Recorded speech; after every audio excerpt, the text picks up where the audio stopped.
समर्थन आधार बढ़ाने की तेजस्वी की पहल को जो भांपकर प्रधानमंत्री मोदी ने एनडीए के प्रचार का आगाज ही ईबीसी नायक कर्पूरी ठाकुर के गृह जिले समस्तीपुर से किया था। शुरुआत हुई थी, उसके बाद जिस तरीके से अगर फर्स्ट फेज को देखा जाए तो इस फर्स्ट फेज में अभी तक तो कुछ भी क्लियर समझ में नहीं आ रहा है, लेकिन जिस तरह से जातियों का साठगांठ हो, हर चीज हो, इस बार तेजस्वी 2020 से कहीं ज्यादा मैच्योर तरीके से इस पूरे चुनाव को हैंडल करते नजर आए हैं। इसी आती हूं आपके पास सर, इसी सवाल पर जवाब लूंगी आपसे। वीना सिंह आरजेडी प्रत्याशी क्या कुछ कहा है उन्होंने, जरा सुना दे अपने दर्शकों को। मैम क्या कहना है आपको, आज आपने वोटिंग की है, क्या कहेंगी? आज पहले चरण का चुनाव है बिहार में, जिस तरीके से अभी तक 42% वोटिंग हुई। वो देखिए अब स्लो कर रहा है, वो तो उसका मामला तो हम जानते नहीं कि क्या वजह है क्या नहीं है। हम लोग तो फोन कर रहे हैं, सब जगह किए हैं।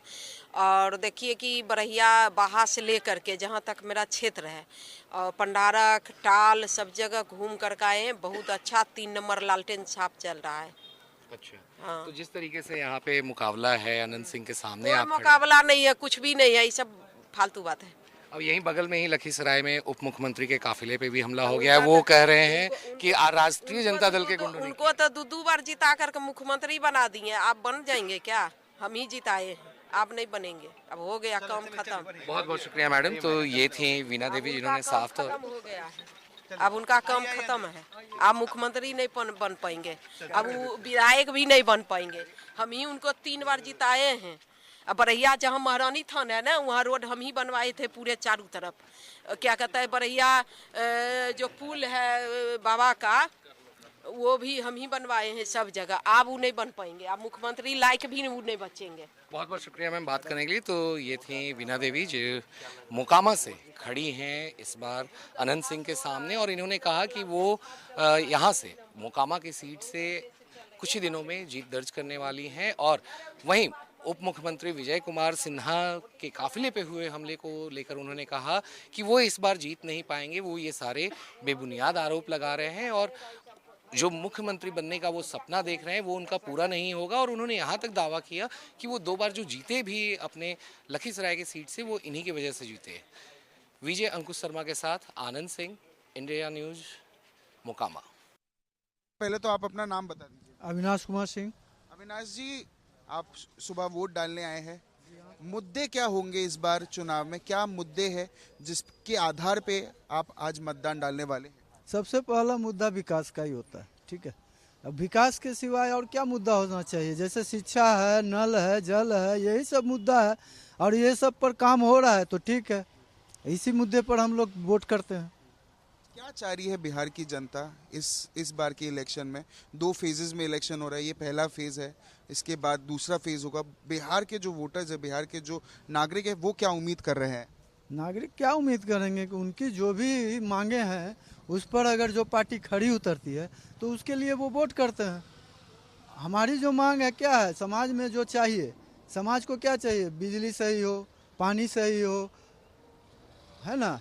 अब यहाँ की जो सड़क की व्यवस्था है वो सही होनी चाहिए। तो ये सब व्यवस्थाओं पर अगर सब कुछ सही चल रहा है तो समझिए कि सरकार सही चल रही है, यही बात है। सर, आपका नाम क्या है? और विक्की मेहता नाम हुआ मेरा। जी, मेरा सेम सवाल ही रहेगा। मुद्दे क्या होंगे इस बार? आप मतदान करने जाओगे, आप मतदान करोगे, किस आधार पे, किस मुद्दों के बेसिस पे आप आज मतदान करने जाओ? सिर्फ और सिर्फ विकास, क्योंकि मेरा विकास कुमार विक्की मेहता नाम हुआ और हम लोग विकास के मुद्दे पे वोटिंग करने वाले हैं।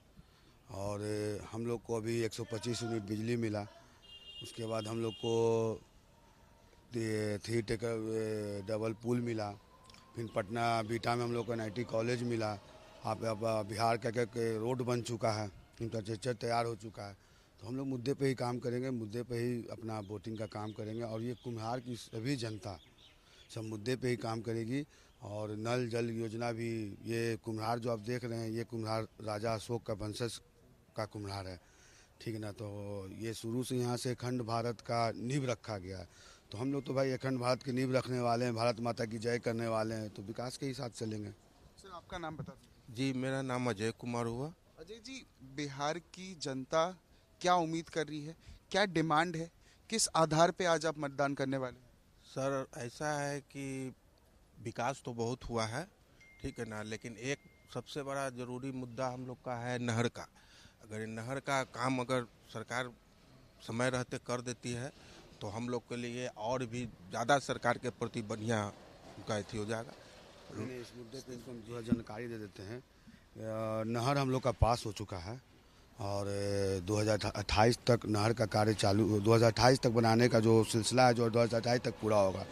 तो सरकारी विभाग उसका प्रक्रिया चलता है, प्रक्रिया में काम लगा हुआ है और नहर बहुत जल्दी हम लोग को नहर 4 लाइन में बदलने वाला है। और ऐसे कोई इश्यूज है इस क्षेत्र में जो अभी तक एड्रेस नहीं किए गए हैं, वो एड्रेस करना भी बहुत ज़रूरी है। नहीं, इश्यूज तो समाज में कई सारे हैं। तो वो नींव को जब घर बनाता है लोग तो नींव धीरे धीरे तैयार होता है, तो धीरे धीरे तैयार हो रहा है। बहुत बेहतर माहौल बना है। और पहले ये देखिए, ये जो एरिया रहा स्टूडेंट का हब रहा, यहाँ पे कई सारे टीचर आपको निकले, वर्ल्ड लेवल के टीचर भी खान सर यहाँ से ही निकले हैं, यहाँ ही बस बगल में कोचिंग है। तो आप समझ सकते हैं कि ये स्टूडेंट का हब रह चुका है। अब पूरा का पूरा बिहारी छोड़िए, झारखंड, यूपी के लोग यहाँ पढ़ने आते हैं और बेहतर सुविधा उनको मिलता है। और हम लोग सब लोग एक साथ मिलजुल कर समाज में बाहरी लोग के साथ भी मिलजुल कर, अपने समाज लोग के साथ मिलजुल कर रहते हैं और हर मुद्दे पर समाजी लोग सब बैठते हैं, एक साथ बैठते हैं और बैठ के इस चीज़ का निदान निकालते हैं। क्योंकि घर में अगर भी काम करना होता है तो उसका सब फैमिली बैठ के निदान निकालता है। इसी तरह सरकार है तो सरकार हम लोग को मदद करती है, इस क्षेत्र को भी मदद करती है और हम लोग अपना काम कर रहे हैं। समाज के बीच में हम लोग अपना लगे हुए हैं, बेहतर से बेहतर, और आगे हम लोग फिर 5 साल इसको और आगे बढ़ाने का काम करेंगे हम लोग। सर, आपका नाम बता दीजिए। अभय कुमार। सर, आप भी वोट डालेंगे, आपके हिसाब से क्या मुद्दे हैं जिन पे काम करना बहुत ज़रूरी है? किस मुद्दे के आधार पर आज आप मतदान डालने वाले हैं? मतदान मुद्दा यही है कि सबसे बड़ा तो शांतिपूर्वक है, जो भी है। जो हम लोग पहले कुछ और थे, अब दम चलना फिरना जो भी सुविधा है, अब सोचिएगा 100 में 100 तो कोई सरकार नहीं देगी, थोड़ा बहुत, लेकिन फिर भी पहले से अच्छा दे भी रही है, शांतिपूर्वक है भी, धंधा पानी कर रहे हैं, पढ़ाई लिखाई बच्चा सब है, जो भी है, जो भी कोचिंग वगैरह जो भी सब ढंग से चल रहा है। कोई तरह का लफड़ाबाजी नहीं है, कोई तरह का यहाँ कोई ज़्यादा प्रॉब्लम नहीं है। सबसे बड़ा चीज़, कोई भी जनता हो शांतिपूर्वक आना जाना फ्री, कहीं से कोई प्रॉब्लम नहीं कि हमको आने जाने में या कोई चीज़ की दिक्कत नहीं है। बिल्कुल। और देखिए डॉक्टर रमेश ठाकुर, जिस तरह से यहाँ के लोग बातचीत कर रहे हैं उससे बहुत कुछ समझ पाना इस बार बहुत ही डिफिकल्ट रहा है। और सर, इस बार ना, जैसे कि एक चीज ये भी नोटिस की गई है, अगर नीतीश कुमार के लिए देखिए तो लोगों के मन में गुस्सा नहीं है, उनके लिए एक सहानुभूति सी है, जबकि 2020 में उनके लिए एक बहुत बड़ा वर्ग था जो बहुत ज्यादा गुस्सा था। इससे भी क्या आसार लगाए जाए? क्या वो एक मौका नीतीश कुमार को और देना चाहेंगे? बिल्कुल, आपने बहुत लाजवाब बात कर दी कि नीतीश कुमार के प्रति इस बार सिंपैथी है। हाँ, करेक्ट जी। और सिंपैथी क्यों है, उसके कारणों को आपको जानना बहुत जरूरी है। हाँ। पूरे चुनाव में जिस तरीके से कहते हैं ना, दूल्हा जब जाता है और वो घोड़ी पे बैठता है, रथ पे बैठता है, धूम धड़ाके बजते हैं, सब कुछ बजते हैं, वो इस बार मिसिंग है, वो नहीं दिख रहा है। हो क्यों रहा है ऐसा? पहले तो सबसे पहले भारतीय जनता पार्टी ने एक तस्वीर पेश कर दी है कि बराबर सीट को बांटना। हाँ। तो यहीं से पता चल गया लोगों को कि नहीं, नीतीश कुमार का हाल आगे क्या होने वाला है। अगर चुनाव में, पिछली बार को तो छोड़ दो, इस बार अगर एक सीट भी अगर भारतीय जनता पार्टी की ज्यादा आती है तो सारे वादे, सारे इरादे सब भाजपा छोड़ के अपना झंडा गाड़ देगी। लेकिन सर, केंद्र के समीकरण को फिर कैसे भूलेगी बीजेपी को? तो वो भी ध्यान रखना पड़ेगा ना, केंद्र में भी तो एनडीए की सरकार है, उसमें भी बड़ी भूमिका है नीतीश कुमार की। मैं उसी पे आ रहा था। जी। अभी जल्दबाजी भारतीय जनता पार्टी क्यों नहीं कर रही है? अभी से क्यों ये चीजें क्यों नहीं कर रही है? फिर मैं अब आ जाती है, आपकी बात ऐड हो जाती है। अभी देखो, अभी हमें उनका साथ लेना है। ठीक है, उनको साथ, अभी मोटरसाइकिल से वो आगे चल रहे हैं, अभी हमें उनके पीछे बैठना, बारिश भी हो रही है बहुत तेजी से और हमें अपने गंतव्य तक भी पहुंचना है। इसलिए अभी उनको ये नहीं कहेंगे कि रेस बढ़ा दो या रेस कम कर दो, तो अभी पैरेलल उनके साथ में चलना उनके लिए मजबूरी भी है।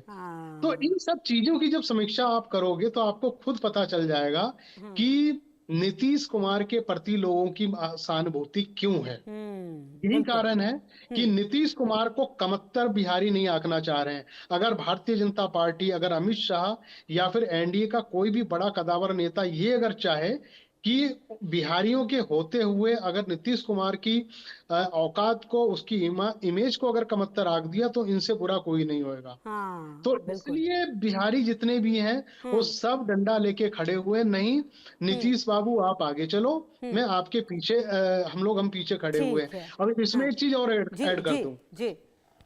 खुदा न खास्ता जो मैं संभावना जता रहा हूँ, भगवान ना करे ऐसा हो, जैसा चल रहा है ठीक ठाक चलते रहना चाहिए। अगर इस तरीके से आंखें भारतीय जनता पार्टी ने नीतीश कुमार से तरीरी कुछ भी करी, तो ये समझ लीजिएगा कि नीतीश कुमार को फिर पलटते हुए देर नहीं होगी। हाँ, मैं सर इसी पे ही आ रही थी एक्चुअली। राज बिहारी सर, मेरा सवाल आपसे यही था कि अगर चलिए वोट परसेंटेज में थोड़ा सा आगे पीछे हो जाए, ये तो अब एनडीए में बीजेपी को तो ये भी देखना होगा ना कि केंद्र में भी सरकार है, वहां पर भी हाथ है, और इसीलिए वो बहुत सोच समझ कर कदम उठाएगी। लेकिन सर सवाल ये था कि क्या नीतीश कुमार को पलटते हुए समय लगेगा, क्या वो अपने और समीकरण की तलाश में नहीं रहेंगे? क्योंकि 20 साल से तो किसी भी तरीके से सरकार किसी भी की भी हो, मुख्यमंत्री तो वही है ना। देखिए, बात तो नीतीश कुमार की है, भाजपा तो जहां है वहां है ही। भाजपा बहुत ज्यादा फेरबदल नहीं करेगी, लेकिन अगर आप देखेंगे 2010 के मुकाबले जब जेडीयू 145 सीट पर लड़कर 115 सीट लाई थी, 2025 में क्या हुआ? हाँ। बीजेपी ज्यादा सीट पर लड़ी लेकिन 45 सीट पर रह गई। भाजपा ने पिछले 10 साल में बिहार में अपनी ताकत बढ़ाई है। हाँ। और पिछली बार आप देखेंगे कम सीट पर लड़ी, लेकिन 75 सीट जीत, 74 सीट पे जीती। और इस बार बराबर इसीलिए आई है कि भाजपा अपनी लगातार ताकत बढ़ाती जा रही है। हाँ। भाजपा ने 2014 का लोकसभा चुनाव बिना जेडीयू के मिलकर लड़ा और ज्यादा सीटें जीत के आई। ये भी देखना पड़ेगा ना, भाजपा ने लगातार अपनी ताकत बढ़ाने के बावजूद अपने सहयोगी दलों को बिल्कुल साथ जोड़कर रखा है। अगर आप देखेंगे विधानसभा चुनाव की घोषणा से पहले या सीटों के बंटवारे से पहले जिस तरह से पासवान जिस तरह से बार कह रहे थे मैं इतनी सीटों पर लड़ूंगा, जेडीयू कह रहे थे या हम पार्टी कह रहे थे, लेकिन सबको उन्होंने साधा और साधा ही नहीं। आप देखेंगे कि जहां पर महागठबंधन में 1 दर्जन से ज्यादा उम्मीदवार एक दूसरे के मुकाबले खड़े, वहां पर एनडीए में कोई नहीं खड़ा हुआ, सबको बिठा दिया गया। ये भी देखने की बात है ना। और जहां तक देखिए, अब तो इतना है कि अब ये नीतीश कुमार भी समझ गए हैं कि अगर इस बार वो एनडीए छोड़कर चले भी गए तो उनको आगे नुकसान ही होना, उनकी पार्टी पूरी तरह से टूट जाएगी। बिहार में जब तक वो बीजेपी के साथ है उनकी पार्टी बिल्कुल सुरक्षित है। अगर पार्टी अगर वो इस बार वो इधर उधर होते हैं तो उनको बड़ा नुकसान होगा।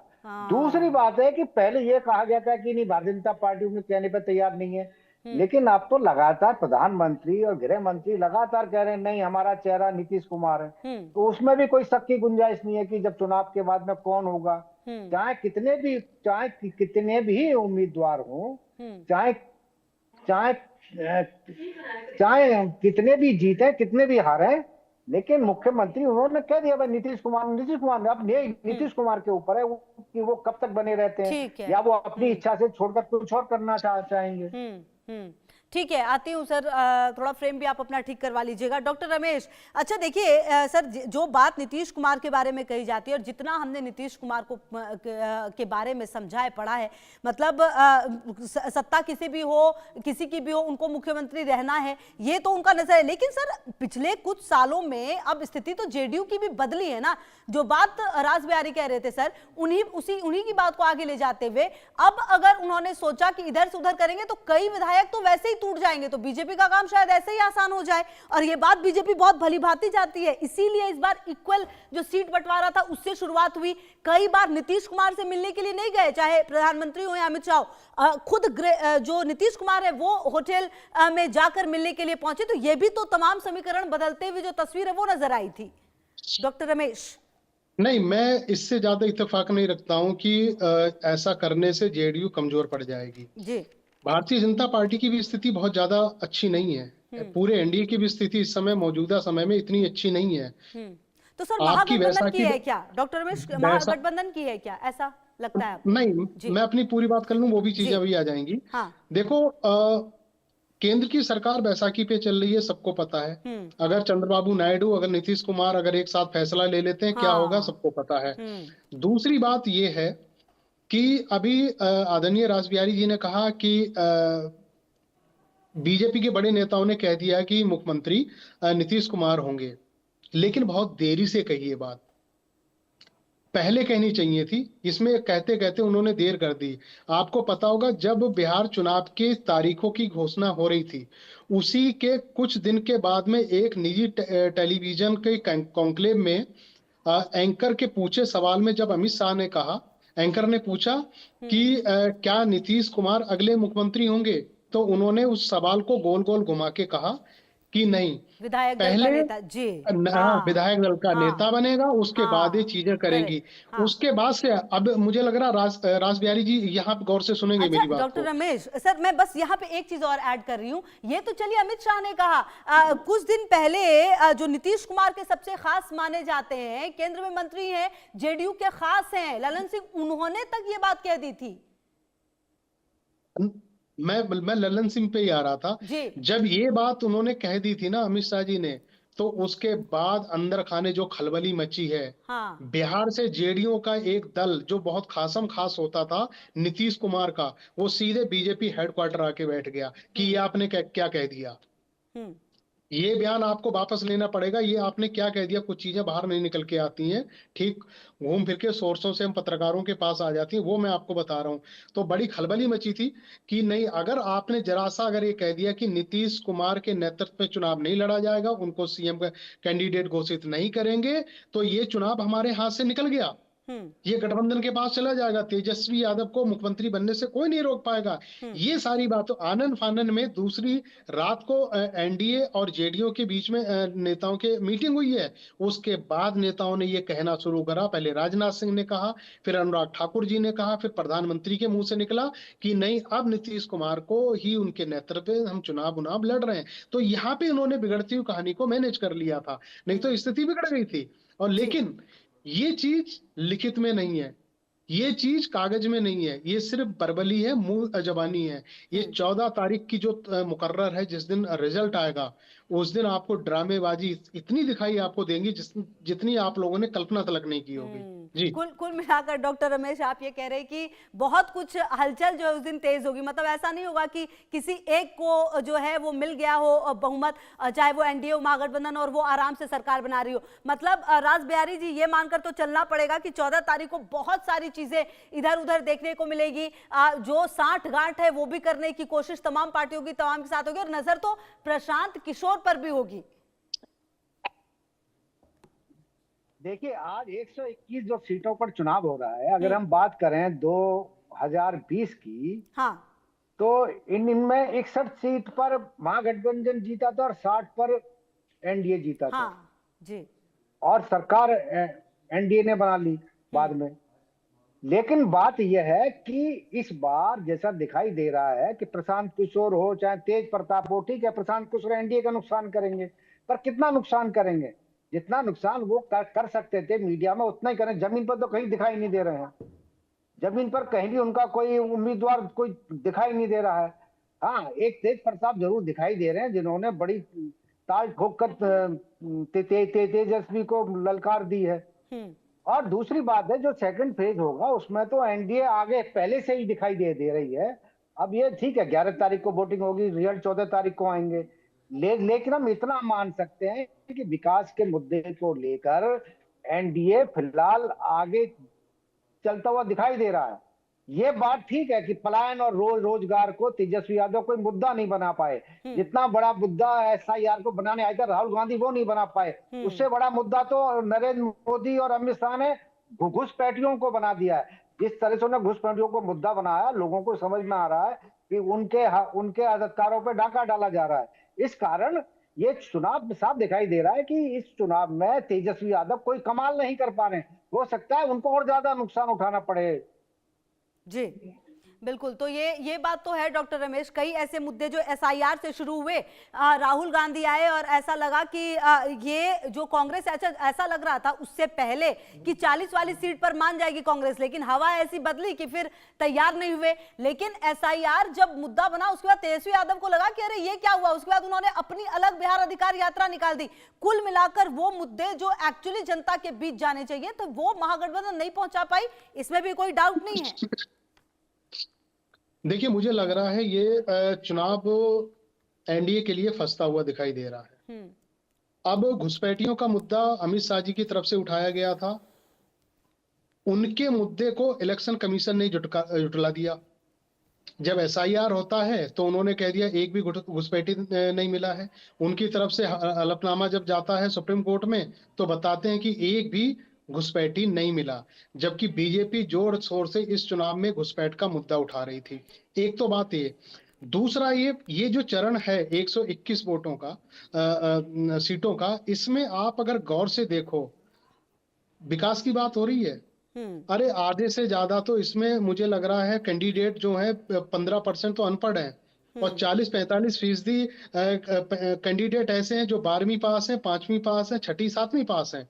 उनसे आप क्या उम्मीद कर लोगे? यहाँ से बदलाव की चीज होनी चाहिए थी, बदलाव नहीं हो पा रहा है। अब आ जाती है बात, रासबिहारी जी ने कहा कि जो प्रशांत किशोर हैं वो एनडीए का फायदा करेंगे।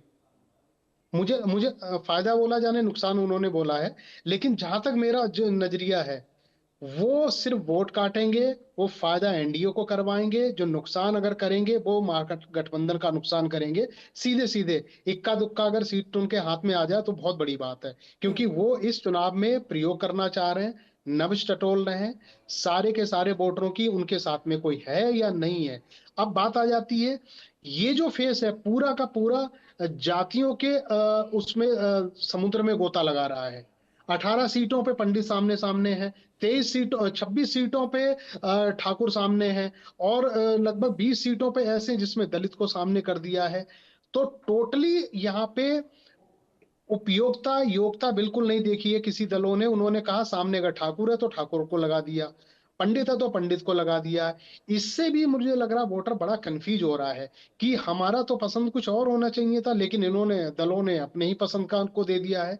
तो मुझे लगता है ये जो पूरा जो फेस है, मुख्यमंत्री 14 तारीख को कोई भी बनेगा, आप ये बात लिख के रख लेना, इसी फेस से मुख्यमंत्री फेस निकलेगा। चाहे तेजस्वी यादव हो, चाहे फिर मंगल पांडे निकले, चाहे सम्राट चौधरी निकले, दोनों दलों में से यहीं से निकलेगा। और ये वाला जो फेस है वो कहीं ना कहीं जो लीड है महागठबंधन पूरी तरीके से ले रहा है।